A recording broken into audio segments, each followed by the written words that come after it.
নমস্কাৰ বন্ধুসকল, আমি আপোনালোকক আগতে কৈ আছিলোঁ যে ইনভেষ্টমেণ্টৰ বিভিন্ন অপশ্যনসমূহৰ ভিতৰত ষ্টক মাৰ্কেট তথা শ্বেয়াৰ মাৰ্কেট হৈছে আন এটা উল্লেখযোগ্য তথা আকৰ্ষণীয় অপশ্যন।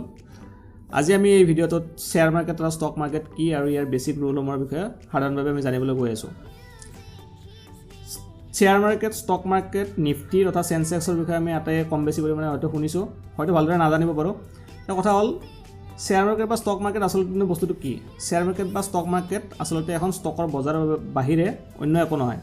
যেনেকৈ আলু, পিঁয়াজ, চেনি, দাইলৰ এখন সাধাৰণ বজাৰ থাকে, তেনেকৈ ষ্টক মাৰ্কেট বা শ্বেয়াৰ মাৰ্কেট হৈছে ষ্টকসমূহ কিনা বেচা কৰা এখন বজাৰ।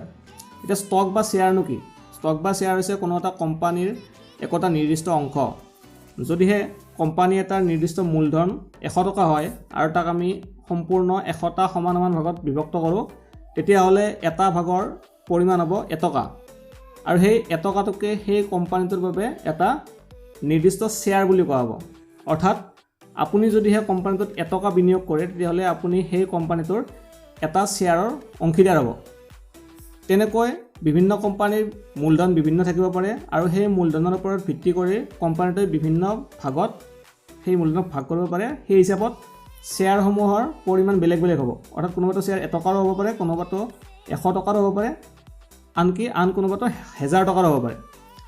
আৰু এই গোটেই শ্বেয়াৰসমূহ যি এখন বজাৰত কিনা বেচা কৰিব, সেই বজাৰখনকে সাধাৰণভাৱে আমি শ্বেয়াৰ বজাৰ বা ষ্টক মাৰ্কেট বুলি ক'ম। গতিকে বন্ধুসকল, পলম নকৰি আহকচোন আজিৰ ভিডিঅ'টো আমি আৰম্ভ কৰোঁ।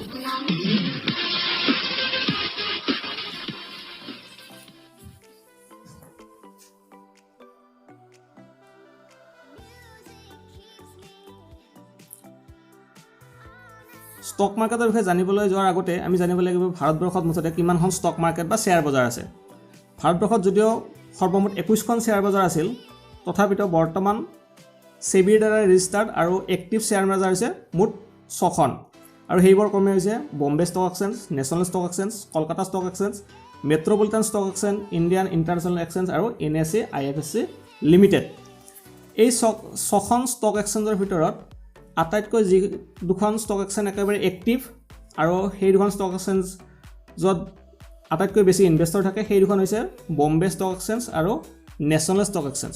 বম্বে ষ্টক এক্সচেঞ্জ স্থাপিত হৈছিল 1875 চনত, আৰু ইয়াত সৰ্বমুঠ ৰেজিষ্টাৰ্ড কোম্পানীৰ সংখ্যা হৈছে 5439টা। ঠিক একেদৰে নেশ্যনেল ষ্টক এক্সচেঞ্জ এখন আছে, সেইখন নেশ্যনেল ষ্টক এক্সচেঞ্জ আছে বম্বেত, আৰু এই নেশ্যনেল ষ্টক এক্সচেঞ্জ স্থাপিত হৈছিল আপোনাৰ 1992 চনত, আৰু তাত ৰেজিষ্টাৰ্ড হোৱা কোম্পানীৰ সংখ্যা হৈছে 1952টা।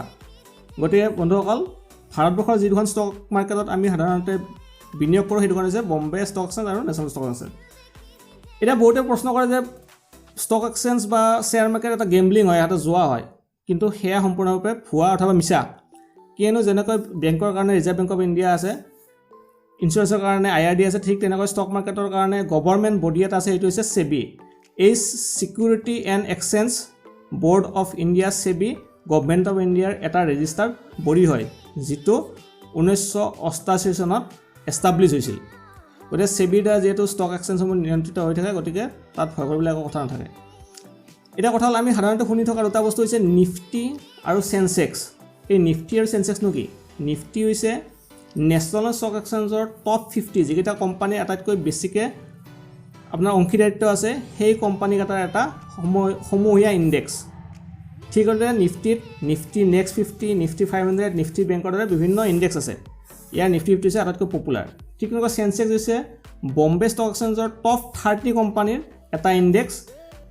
নিফটিৰ দৰে বম্বে ষ্টক এক্সচেঞ্জতো BSE small cap, BSE mid cap, BSE large কেপৰ দৰে বিভিন্ন আন ইণ্ডেক্সো আছে। নিফটি 50 আৰু চেনচেক্স হৈছে আটাইতকৈ ইণ্ডিয়াৰ মষ্ট পপুলাৰ দুটা ষ্টক এক্সচেঞ্জৰ ইণ্ডেক্স।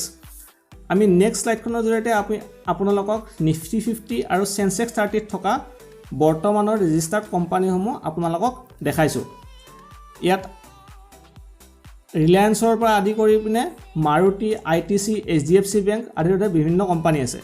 এতিয়া বন্ধুসকল, আহকচোন চাওঁ আমি নিফটি, NSE আৰু BSEৰ এই বছৰৰ বিভিন্ন ইণ্ডেক্সসমূহৰ ৰিটাৰ্ণ কেনেকুৱা।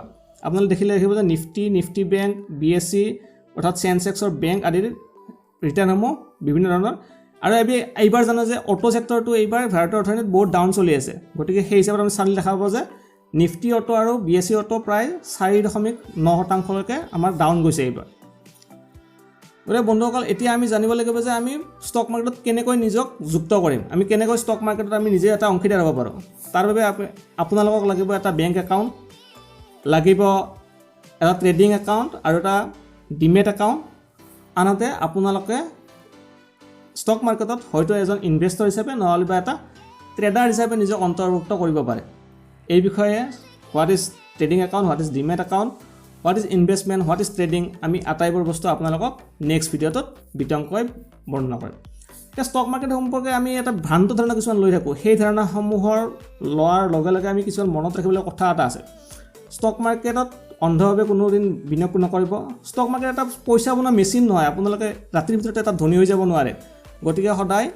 ৰিয়েলিষ্টিক এক্সপেক্টেশ্যন লৈ আহিব ৰাতিৰ ভিতৰতে 5 গুণ পইচা হৈ যাব 10 গুণ পইচা হ'ব তেনেকুৱা এটা বন্ধুসকল এটা ৰিয়েলিষ্টিক এক্সপেক্টেশ্যন লৈ এটা কিবা এটা শিকিম বুলি আপোনালোকে ষ্টক মাৰ্কেটত আহক নিশ্চিতভাৱে ষ্টক মাৰ্কেটে আপোনাক বহুত পইচা বনাই দিব ষ্টক মাৰ্কেটৰ ইম্পৰ্টেঞ্চ সম্পৰ্কে এটা ৰিয়েলিষ্টিক এক্সপেক্টেশ্যন লৈ পেলাই আপোনালোক শ্বেয়াৰ মাৰ্কেটত আহক নিশ্চিতভাৱে শ্বেয়াৰ মাৰ্কেটে আপোনালোকক বহুত পইচা বনাই দিব কিন্তু ইয়াক গেমলিং হিচাপে লৈ পেলাই নাহিব এটা জুৱা হিচাপে লৈ পেলাই নাহিব ষ্টক মাৰ্কেট এখনৰ এটা ভাৰতীয় অৰ্থনীতি বা অসমৰ অৰ্থনীতিত কি ধৰণৰ ইম্পেক্ট আছে সেই সম্পৰ্কে স্বাধীন অসমৰ অৰ্থনীতি কিতাপখনত পৰাগ কুমাৰ দাসে সম্পূৰ্ণভাৱে বিৱৰণ কৰি গৈছে গতিকে ই জুৱা নহয় ই অৰ্থনীতিৰ লগত সম্পূৰ্ণভাৱে জড়িত গতিকে যদি এই ভিডিঅ'টো ভাল পালে তেতিয়াহ'লে লাইক কৰক শ্বেয়াৰ কৰক আৰু চেনেলটো ছাবস্ক্ৰাইব কৰাৰ লগে লগে কাষত থকা বেল আইকনটো ক্লিক কৰক আৰু যদি আপোনাৰ কিবা প্ৰশ্ন আছে